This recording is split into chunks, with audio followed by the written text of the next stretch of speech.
To be here to talk to you all today. I've worked in and around facility services for some 20-odd years, and probably over a decade of that has been in some kind of a sales role. So hopefully I can share a few things today that will just help you use the Energy Star Portfolio Manager to grow your sales of projects.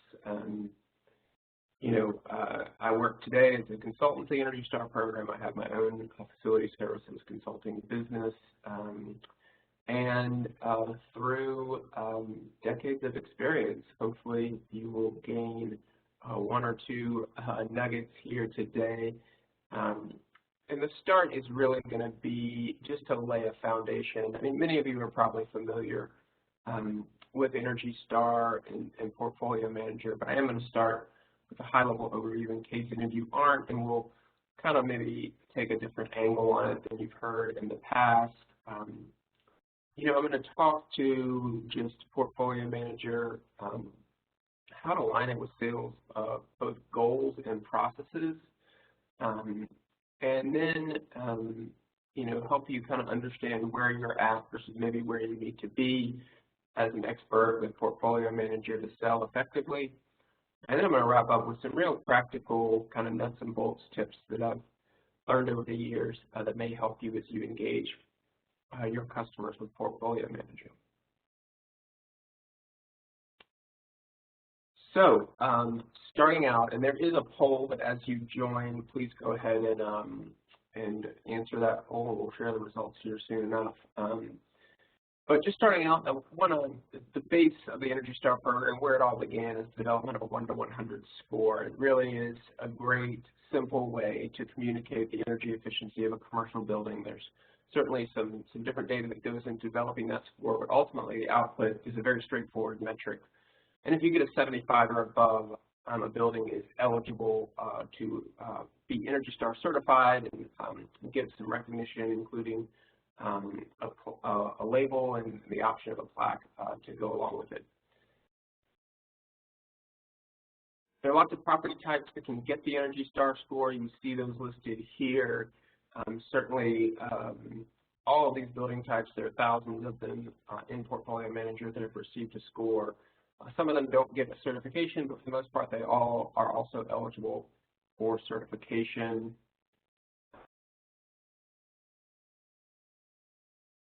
But I will say that as a salesperson, one of the things that I really like about Portfolio Manager is that it works for all buildings, right? So there are certain specific buildings that can get a score, but it really applies to any building in the marketplace because it also produces an energy use intensity. And so that's important because when you're going into a sales process, there are some ins and outs of building performance and just the way buildings are laid out, and maybe have some shared spaces, and maybe have some different parameters around occupancy and things of that nature that you don't necessarily know when you step foot in the building or you call on a facility manager or a property manager or an owner whether or not their building qualifies to get a score. You can generally maybe know that by the type of building, but you always have the backup of an EUI in case the building doesn't qualify for a score. And that's important because it means that you can integrate Energy Star into your sales process for every building that you're calling on, or every customer that you're meeting with. Because ultimately what you see here is that both for all buildings, Energy Star provides weather normalization, and yes, for a score, you qualify for certification, and there's some normalization for operations. But for both an EUI and a score, there's going to be some trend analysis, both weather normalized and non-weather normalized. And then ultimately, either option is going to be effective for energy management. And the tool we're talking about with Energy Star today is Portfolio Manager. This is kind of your base level energy analytics tool, and it's free through the Energy Star program. So it does a lot for a little, or actually a lot for nothing. It does require some of your time and some of your education. But ultimately, you can deliver a pretty robust energy analysis of a building without any cost. So That's whole building energy and water consumption. You can track green power. You can do reporting, GHG emissions, water waste, and of course, ultimately apply for certification for buildings that qualify. So we're going to talk about how you integrate this tool into your sales process. And certainly when you're thinking about sales, having something shiny or having something meaningful to kind of share and summarize is really important. And I like to go back to this Energy Star Progress and Goals report. It's one of the standard reports that comes out of Portfolio Manager, and you can, as soon as you create an account, you can go find this report for the sample office that's in Portfolio Manager. And I'm going to drill down one more layer here just so you can see some of these metrics closer. So this is the bottom of that report. You see on the left there's a progress section, on the right there's a performance goals section. So what you are able to provide a client here is a very rich data set, right? So we're talking about you put in some basic parameters of the building, you put in 12 months of energy use, and ideally even more history than that, and you come out with all of this that you're seeing here, the ability to set and track towards the national median, towards specific property targets, toward a score of Energy Star 75 and certification. And so this is the conversation you can have with the client. I mean, certainly a lot of clients like to start with the conversation around what their building is costing them. So if you go down under progress, so we look at, these initial ending dates, we'll call it 12/31/19. That building is spending almost $550K on energy. Well, it's a very simple conversation to have with the client after you set up their Portfolio Manager account to say, client, we know just based on your capabilities, team's capabilities, the equipment in this building, position it however you want, but there is an opportunity for your building to at least get to the national median of a 50. If you were to do that, that is going to save you $120,000 a year. And if you were to get to a 75, wow, that goes up significantly. Now you're looking at $250,000 a year in savings. So just being able to kind of have that conversation and position yourself as a solution provider to just really open up that budget conversation right there from the start, because you know that there's some opportunity for savings that can potentially pay for themselves. So that's a great way to start. You can also do the same thing looking at the energy use intensity as well as the greenhouse gas emissions through this on report. So also just important to note that Energy Star works for industrial facilities as well. So important that, Portfolio Manager covers kind of your commercial and institutional buildings. Outside of Portfolio Manager on the industrial page of the Energy Star website, you have energy performance indicators, or EPIs, that are made available via spreadsheets for certain industries that Energy Star has partnered with to develop these. So I just want to make a point of this because, if you're in sales and you're selling to all kinds of different facilities, it helps to know that Energy Star has something to offer for really any facility out there, even the big industrial plants. So what? Who cares? So that's what I would say if I was a salesperson. I want to know how this is going to help me really drive better sales. So that's what we'll get into next. And while we're transitioning, Alex, I'm going to share the results of that first poll. I'm going to talk. So it seems like there are a handful of you who have benchmarked a building in Portfolio Manager in the past 3 years. So that's good. So this should be hopefully building on that experience some. So as we get into Portfolio Manager and Project Development, I want to start with a case study. So this is a contractor that I worked with out in Denver that really were looking at focusing on positioning themselves as a trusted energy advisor. They didn't want to be just bidding on every little project that was going to the lowest number. They really wanted to be engaged with clients and prospects about the energy performance of their building and show their expertise and position them to do higher margin work. So I came across this case study when I worked for an Energy Star partner called EnergyPrint. So we were their energy analytics partner that included the Energy Star score in our services. And I worked with this company, and they were it's a small business, so this is big numbers for their small business. By just benchmarking buildings and getting started with conversations around energy, they added almost $2 million in projects in less than 2 years. They opened a new division really focused on doing this type of work for offices specifically, and they were able to report back to their clients that they had saved them almost $800,000 in the course of those 2 years. So really we're able to see a lot of great results around the approach that I'm going to share with you now. And that approach really is 5 kind of different things that I'll touch on here. One is around just positioning yourself as a trusted advisor.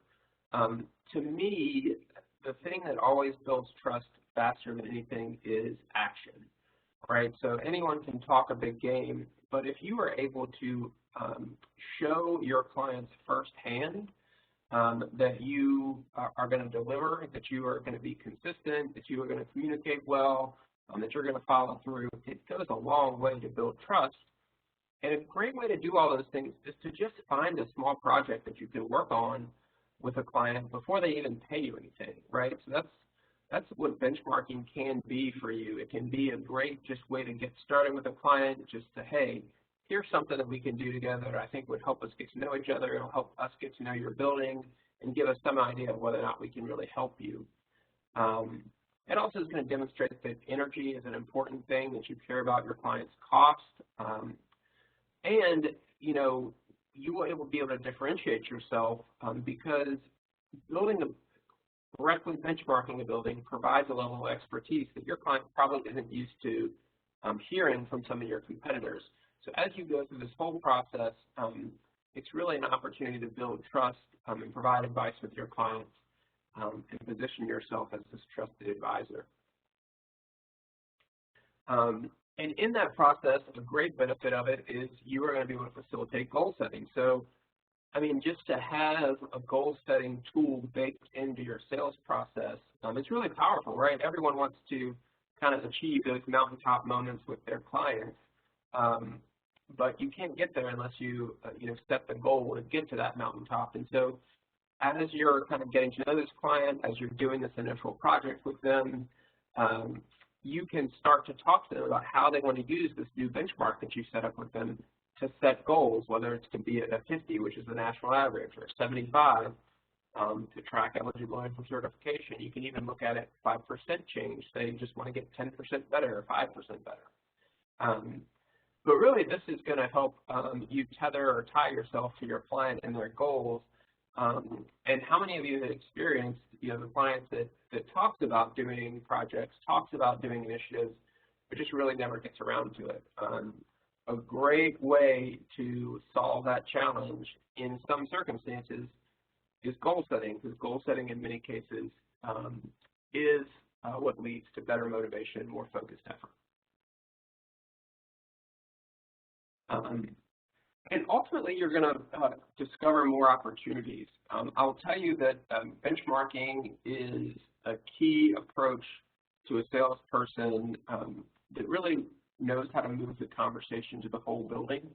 You may get called into a building because something's broke here, or something seems like it's not running correctly, or there seems to be an issue here or there. And certainly you need to perform and service that equipment or fix that problem. But if you can steer that conversation towards benchmarking, you're really going to move the conversation from that specific kind of break-fix issue, or maybe replacing that specific unit, to what is the deal with this whole building? Like, how is it really at a higher level, at a whole building performance doing? And then you're going to engage the customer in a better conversation about solving the systematic issues, or maybe the cultural issues with that building, with that team, that need to take the building from a score, say a 40 to a 50, or maybe it's from a 60 to a 90, or from a 10 to a 30, whatever it is. you're really setting yourself apart and making yourself a part of the conversation to think about the larger picture and what more opportunities might exist across that entire facility for improvement.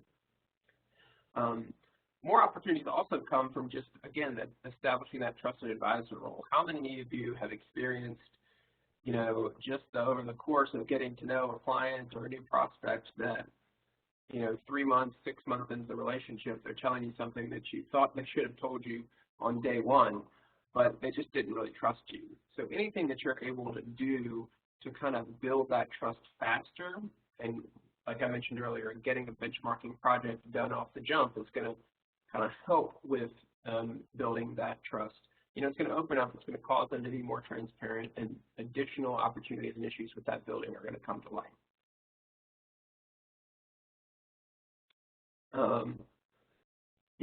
If you're in sales, you're in a relationship business, you're really looking to develop strong relationships and build trust, and people don't like to, oftentimes it's said that people buy you, right? They buy into the person that's representing the company and what they're offering and how they're approaching things. And relationships take time to develop. So the beautiful thing about energy benchmarking is that utility bills come every month, right? So when you commit to helping a client with their benchmarking effort, you are certainly starting with 2, 3, maybe 4 or 5 years of historical data.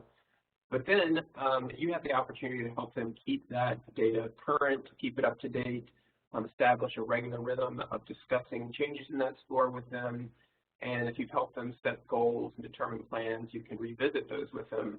All of this is really fostering a stronger relationship over time because, again, you show up consistently, you show up with new information, you add value on an ongoing basis, you are going to deepen that client relationship.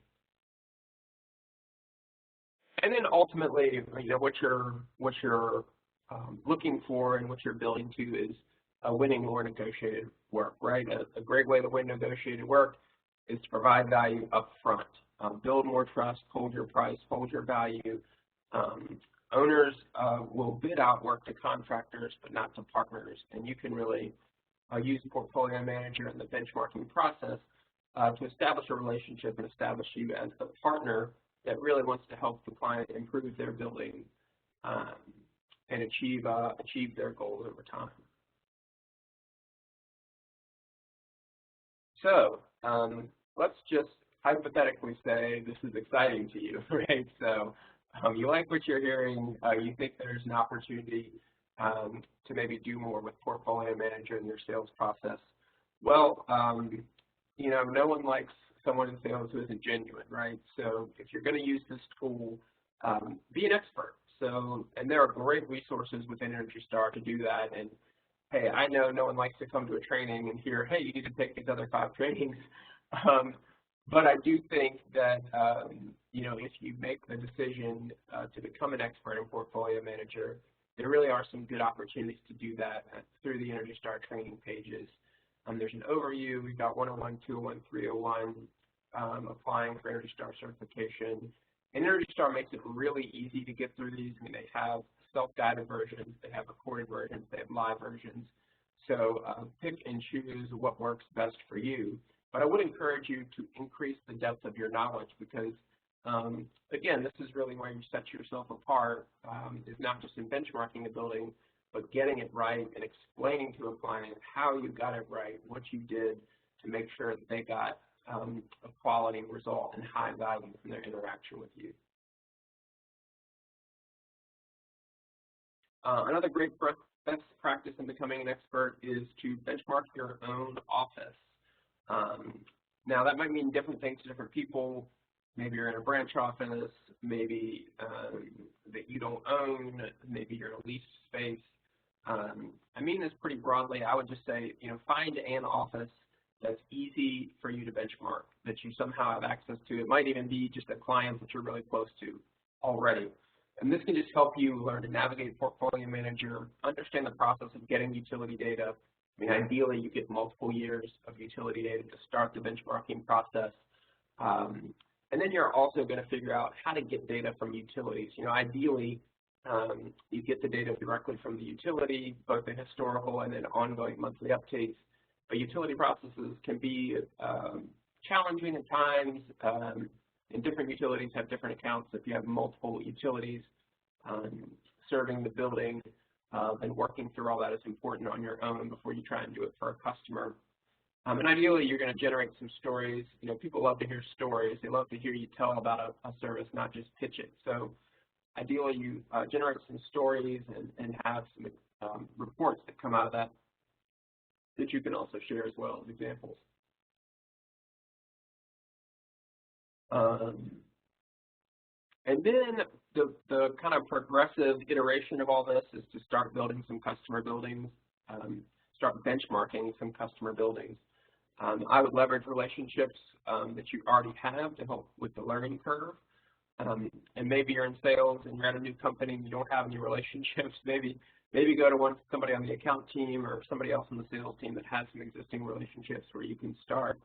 And again, you know, you're going to interact with some different building types. You're going to interact with some different utilities. The experience is going to vary a little bit. And the idea of getting kind of 5 to 6 buildings under your belt is that you feel comfortable with a range of different benchmarking experiences.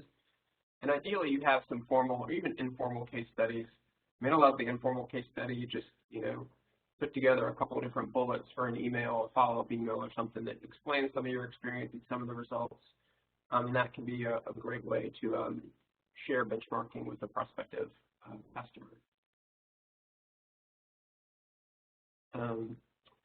You know, I've touched on it a little bit, but just to kind of dive into it a little bit deeper, you know, getting complete and accurate utility data is important. So Portfolio Manager requires 12 months of utility data for all fuel types, and water is also optional. You can also do waste. But getting complete and accurate utility data really sets you apart, because a lot of the data that when people do portfolio benchmarking themselves, they're not really all that familiar with facilities, with utilities. You know, that data can end up being either typed incorrectly because there are a lot of charges and a lot of different metrics on a bill. So I would just say focusing on this is important. You'll find that deregulated states maybe have a little more complexity in the types of bills and number of bills you get for a building. So it's even more important if you're in a deregulated market. Be wary of customers providing you data in spreadsheets. This is where kind of typos and different translation, different units can cause issues. Look at the utility authorization forms. Make sure you understand all the signatures you get. You don't want to walk into a client and have the opportunity to have them sign off on a form, but not to have the form or not to get the right person to sign off on it. So understand kind of what authorization forms utilities might have that help you get utility data quickly and effectively. Ideally, you know, you're getting online access set up, so if the customer has online access, asking that question, and you know, some utilities will allow third parties to set up their own online credentials. A lot of them aren't that sophisticated, so asking the customer for their online credentials is maybe a way to go.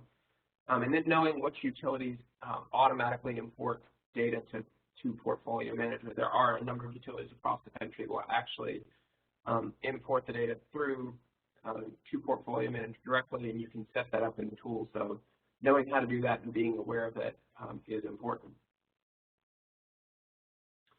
So now we're going to get into some of the nuts and bolts of actually completing the benchmarking process. I'll just share some of what I have experienced in the course of benchmarking buildings. And yeah, I'll just jump into this. So first off, just a handful of steps that I'm going to walk you through. If you're in sales, a lot of these will kind of resonate, but I do just want to kind of translate some key sales concepts into actually Portfolio Manager specifically. For starters, you got to establish the need, right? So any good salesperson is only as good as the questions they ask. So here's where you want to just learn about the building, learn about what the customer knows about their utility usage. These are some questions that I've used and have found to be effective, but certainly feel free to develop your own. I am always surprised that owners, facility managers really can't guess a lot of times within a few $1,000s, maybe even tens of thousands or even hundreds of thousands of dollars what their utility costs are. Certainly many have not analyzed how their building performs on a weather normalized basis. Ask a question about, how do you think your building performed this summer versus the previous summer? You get a lot of blank stares. So there's some other questions in there as well. I think, have you completed any energy savings projects? Typically the answer is yes, and then if you follow that with, have you received the energy reductions that you expected? They might say yes as well, but then if you follow up with, well, how do you know that? They don't really know that. They're really guessing. They're not really actually tracking it. They don't. They're spending money to improve the energy performance of their building, perhaps, but they're not really maintaining any sort of accountability for those results. So if you're asking these questions and other maybe similar questions, what you may help a client do is figure out that they have some serious gaps in terms of a huge operating expense that they should have some better insight and accountability for. Now, you don't want to tell them that directly, but if you ask them the questions, hopefully they start to realize that. And then one of the questions that you can kind of end that conversation with is, well, have you heard of portfolio management? And they may or they may not have. What do you know about it? Is a good question to follow up on if they have. This will be an opportunity to address any misconceptions. I mean, I find that if somebody does know what portfolio manager is, their definition of what it is and what it does is often wrong, right? A lot of people think, for instance, that all the buildings that are entered into portfolio manager are what you are benchmarking against. That is not true. There is no way that that can work because we don't have any kind of parameters around or data validation around data that gets put into the tool.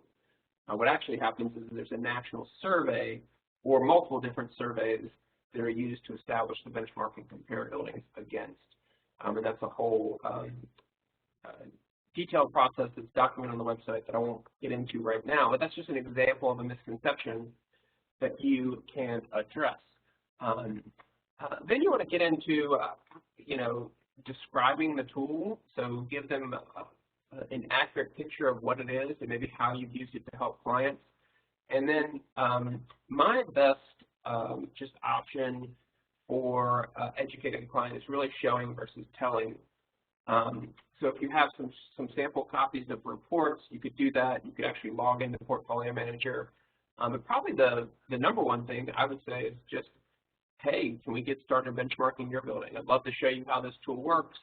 We're not going to charge you. We're just going to help you kind of get a virtual building set up and review the results so that you can kind of understand where your building stands from energy performance. And we'd love to do it because it helps us get familiar with your building and understand whether or not we can really help you as a partner. So that might be some language that you could use there. And just maybe stepping up a little more big picture. So there are a number of different needs that you might establish in the course of this conversation. They may just not even know anything about Portfolio Manager, or they may have an incomplete understanding of it, so your role may be education. They might have benchmarked their building, but they're not updating it monthly. The utility data, they haven't updated any of the operating characteristics or what's often called space attributes. So really they need maybe somebody to roll up their sleeves and kind of help them kind of get their building to where it needs to be. They might be benchmarking incorrectly. So if you're really the expert that you've educated yourself on, that's something you might be identifying, be able to identify by just looking at their account briefly. They might not be using the goal setting feature. Let me take that back. They more than likely are not using the goal setting feature. They're probably not producing any reports on a regular basis, and they may not even know that utilities provide data directly to the tool. So maybe your role is going to be providing direction and kind of helping them get oriented correctly. And if you do all those things, right, if you're in there educating, supporting, and directing, that's what opens up the opportunity for the last win solutions. You know, those are some real simple things you can do that help build trust, that help show your expertise, and then ultimately can lead to an energy audit or facilities assessment, or maybe doing certification or any other type of energy conservation measure. Okay, so in your conversations, as you're talking about portfolio manager, here are just some key benefits that I think are important to highlight. You know, we talked about that people typically aren't weather normalizing their data.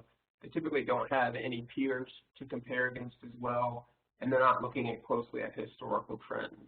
So just understanding relative energy performance from a number of different angles is important.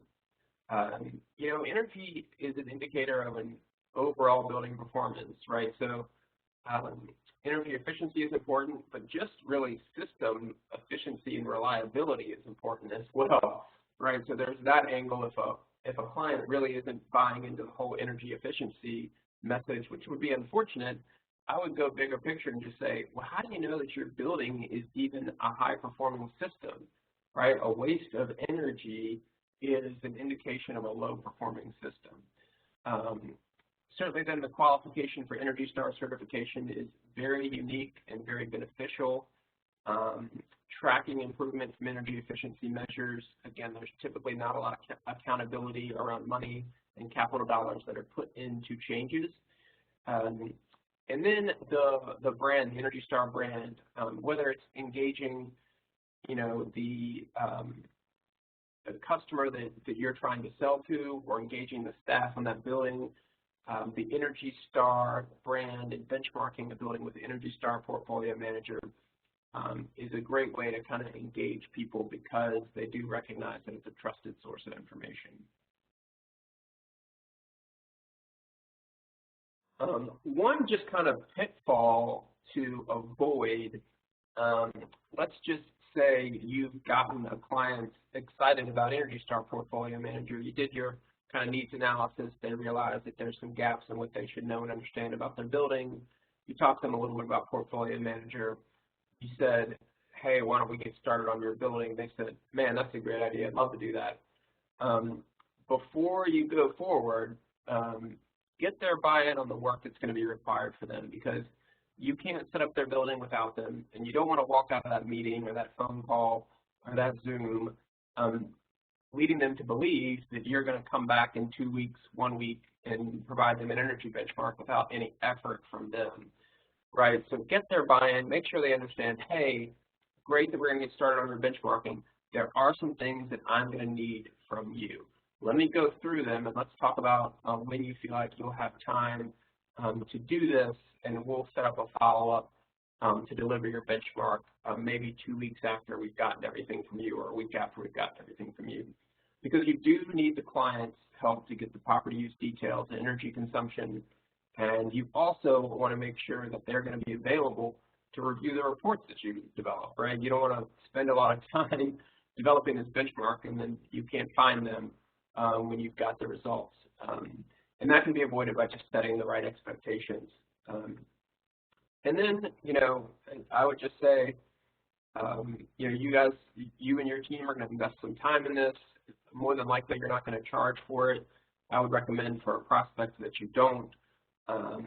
But this is an investment of your time, and maybe even quote them a price saying, here's what we would typically charge if we were charging for the service, because that helps to kind of put some parameters around the value of what you're doing. And you may even want to ask the client to sign off on something. If this is a client that, or a prospect that maybe you have some experience with and you are concerned about their follow-through, that could be an opportunity to just have, hey, we have a basic statement of work that we just make sure that we have you sign off on, so you understand what we need of you, what we're asking of you, what we're going to do. That can be a good way to kind of make sure and establish some good boundaries around what this is and what it is. Then you're going to want to make sure that you follow through, right? And you've all had a meeting with a prospective client where a lot of great things get discussed, but then there's no follow through. A couple of tips for that. You know, if you're going on site to meet with the client and talk about benchmarking, there might be some things that you can just accomplish and get started with right at the end of that meeting. So say you've set up a meeting for an hour and 35 minutes in, you've decided that you're going to benchmark the building. Well, say, hey, let's get started. Let's go find the utility bills. Let's go talk to the accounting department and see if they have copies. Let's go, if you're in an office, you got to there's an input that's the number of PCs. Well, let's just kind of walk the handful of floors of this building and get a sense of how many PCs we can estimate that for the whole building. So there's some things you can do to just kind of get things rolling while you're there with the client. I would just say a good follow-up email, really outlining, hey, here's what we discussed, here's what we have on your building so far, here's what's missing in order to get this process complete. And then as much as you can, work directly with the people, the accounting, the utility, to get bills. Sometimes that can be great if your contact is maybe a high-level executive property manager overseeing 50 properties. The more that you can kind of take off their plate, I think that can also move the process forward. And then I love to just, book a meeting from a meeting, right? So if you're there meeting with them, talking about benchmarking, go ahead and get a meeting on the calendar a month out to review the results. Because that can be a built-in deadline and something to work against that can work to your benefit.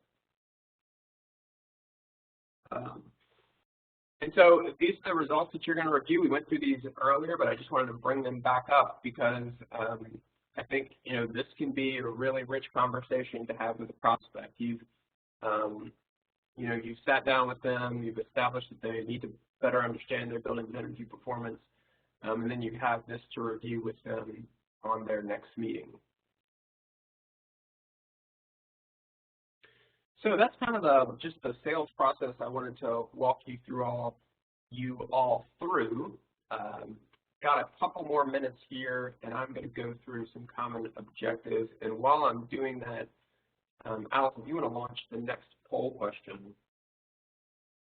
we can have people go ahead and respond to that while I'm going through this section. So this is just kind of to understand, talked about earlier, what the ENERGY STAR score is versus what an EUI is. So interested to know what % of your customers are currently using ENERGY STAR.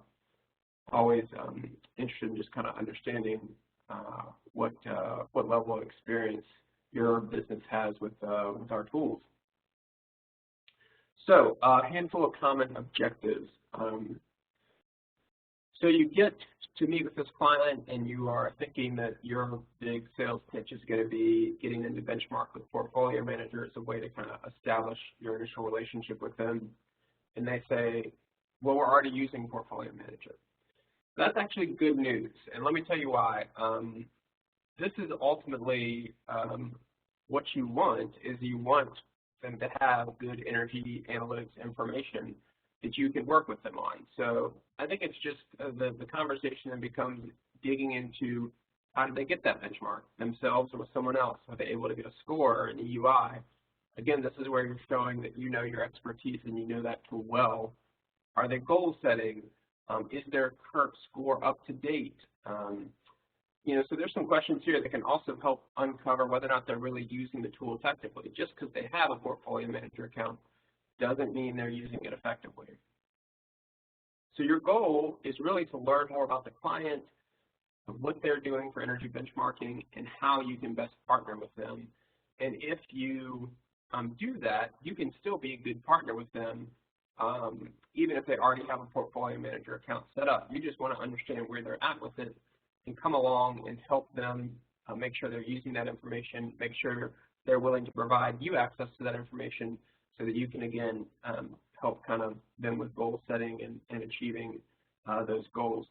You are more likely to encounter this with large national clients. A lot of these customers, or a lot of these big real estate companies already have corporate policies to benchmark all of their buildings in Portfolio Manager, so just a heads up on that.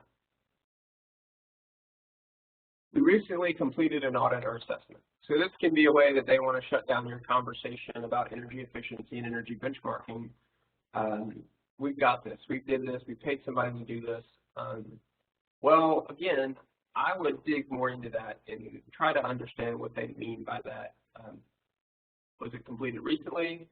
What were some of the findings? Was the energy benchmark a part of the process? So a lot of questions along those lines, and then ultimately, would they mind sharing a copy of the report with you?